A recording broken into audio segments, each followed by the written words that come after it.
Hello, welcome to Crown Capital. My name is Dr. Brad Mortson. I graduated from dental school in 2017 and have been working in private practice ever since. I got into this profession because I love it. I have started this company and maintain a apartment syndication company where I help investors, specifically looking for helping dentists.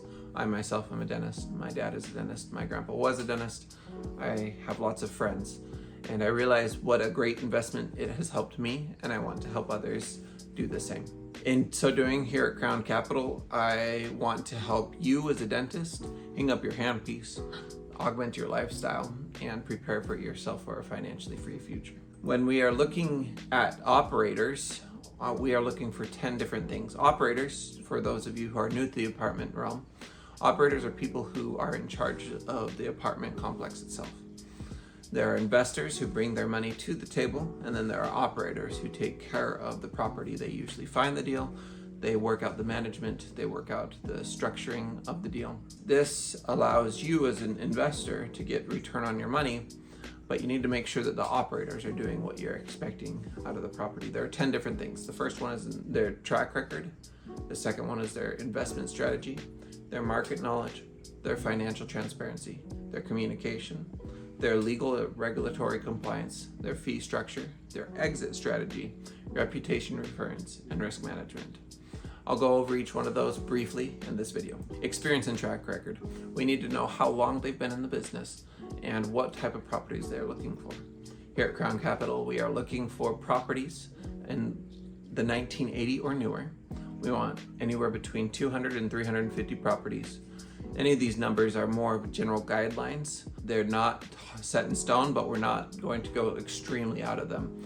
So yes, we might be willing to look into a property that has 135 or 402, but I would not be interested in looking at operators who are dealing with quadruplexes or 16plexes. It's just what we're looking for. Same thing with 1980s. We're looking for something built in the 1980s or later. And what is vital is that we want properties in the C+ to B- range. Anything higher than that, and our cash flow diminishes greatly.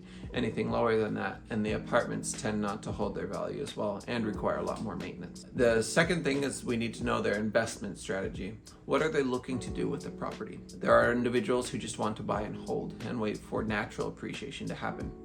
We are looking for operators who are savvy in their niche, and they are looking for a value add. We want to make sure that they are looking for the type of opportunities that we find sound and not just a buy and hold or a simple fix and flip. There are different ways you can run your properties, but we're looking for a specific buy, value add, hold for 7 years, and then sell. The third thing is their market knowledge. We want them to be able to know their market like the back of their hand. Oftentimes I'll ask operators or would-be operators, they are looking for in a market or what they're looking for, and they'll say, yeah, we're looking for a good deal. Well, everyone is. And then you ask them where they're looking nationwide.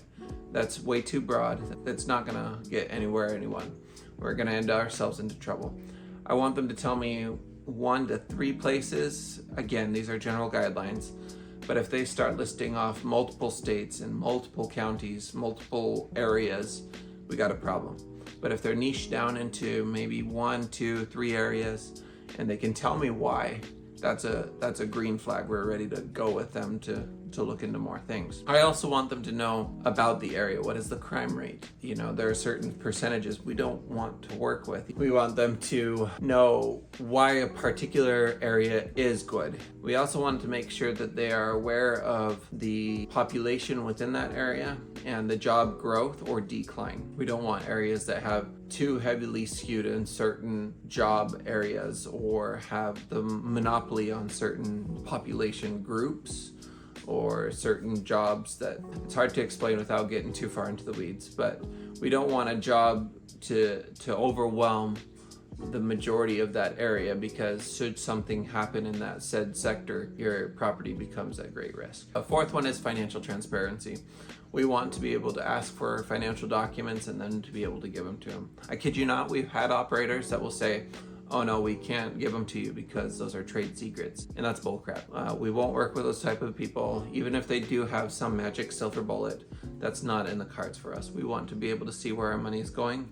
why it's being put there, and for what reasons. Usually when we're looking for financial transparency, we're looking for individuals who are shooting for a 6% cash on cash and 18% internal rate of return.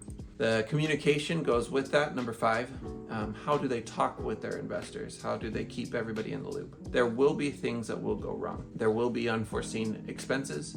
There will be difficulties within the property. How do they communicate, and how often do they communicate? There have been horror stories of people who work with operators who didn't communicate at all. And after trying to reach out for months and months and months, they finally get something back, but it's valueless. It doesn't have anything. We've also heard of individuals who have challenges but were never told. Water pipes froze, or there was some issue with the water pipes and didn't tell anyone, and that just doesn't fly. We need to know that they are communicating, and we need to see their communication on a regular basis. Number 6, this seems to go without explanation, but there are individuals who try to get away without certain legal requirements. This is done by talking with their lawyers in order to ensure that they have done the necessary paperwork. They are in compliance with the investment protocol that is necessary for the SEC. When we are talking in hundreds of thousands, millions, tens of millions of dollars, depending on what deal you're in, there's a lot of regulations that need to be withheld. We cannot be side-skirting the rules in order to try and make a quick buck. All of these have to be done in order to make sure that everyone is taken well care of.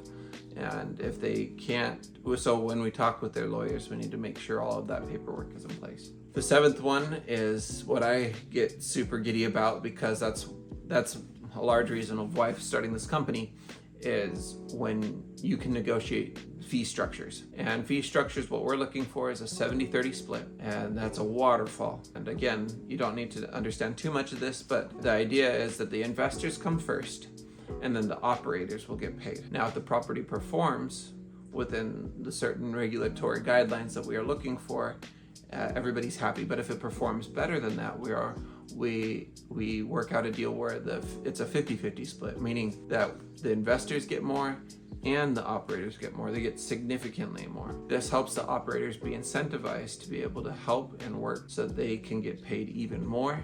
And then your properties get well taken care of, and they become more valuable. They cash flow you better, and when it's time to exit, you get more money. Which brings us to our 8th strategy, which is the exit strategy. We want to align with our goals. There are certain individuals who just buy and hold. They want to hold it for forever. We're not that company. We want to be able to buy, add value to the property so it starts cash flowing more, and then we force appreciate the building with those value adds. After the forced depreciation has settled, within 5 to 7 years, we're looking for an exit strategy. We've not only made much better on our cash flow because we've made the property better, but now the apartment complex itself is worth quite a bit more, which also gets us a large return on our investment. There are 2 different ways that we are happy to exit. The first one is to refinance, where the investors get their money back, but you still stay in the deal. The second one is where the apartment complex is sold completely outright and you get your money back. There are different implications that we're happy to go over later on, but those are the 2 main ones. The 9th one I've already touched briefly on, but it goes without saying, is that the fact that we need to understand references and talk to individuals who have worked with them, and we'll get referrals.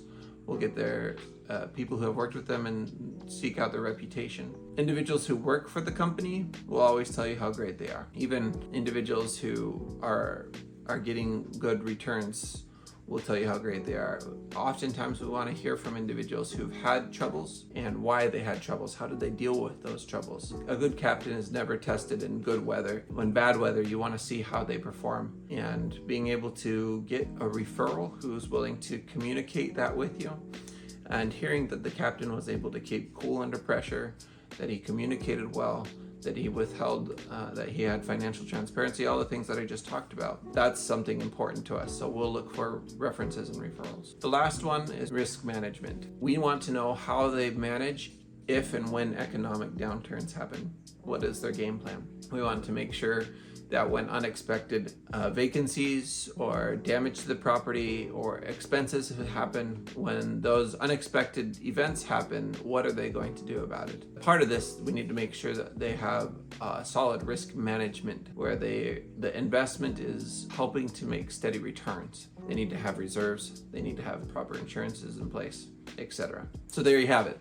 Those are the 10 things. There's more things, but those are the 10 main things that we're looking for in operators. We talk to multiples throughout all of the nation, a lot of individuals looking to invest in apartment complexes and want investors to work with them. And we vet our operators by talking with them, by doing a lot of this and more. That's how we do it. Now, if you do have more questions, feel free to go through our other training. We have a lot of different free online training that will help you understand more about the exciting world of apartment investing. If you are ready to invest with us, please shoot us a text, give us a call. We're happy to take you to the next step. We usually have a deal every 2 to 3 times a year that we are getting into with these operators, and it will be probably the best thing. It was the best thing that I could have ever done, and I'm excited to help you do it too. I look forward to seeing you next time. Talk to you later.